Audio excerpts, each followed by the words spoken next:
একটি বিশেষ বিজ্ঞপ্তি। ভোটার তালিকা হালনাগাদ কর্মসূচি। সারা দেশে ভোটার তালিকা হালনাগাদ কার্যক্রম চলছে। যাদের জন্ম 1 জানুয়ারি 2007 বা তার আগে এবং বিগত হালনাগাদে যারা বাদ পড়েছেন বা অন্য যে কোনো কারণে ভোটার তালিকায় নাম অন্তর্ভুক্ত করতে পারেননি, তাদেরকে আগামী 31 ডিসেম্বর 2024 তারিখের মধ্যে সংশ্লিষ্ট উপজেলা অথবা থানা নির্বাচন অফিসে গিয়ে ভোটার হওয়ার জন্য অনুরোধ করা যাচ্ছে।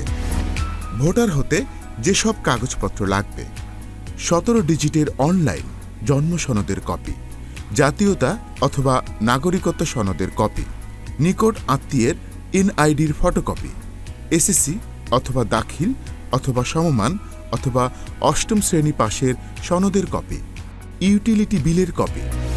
মনে রাখবেন, একাধিকবার ভোটার হওয়া আইনত দণ্ডনীয় অপরাধ।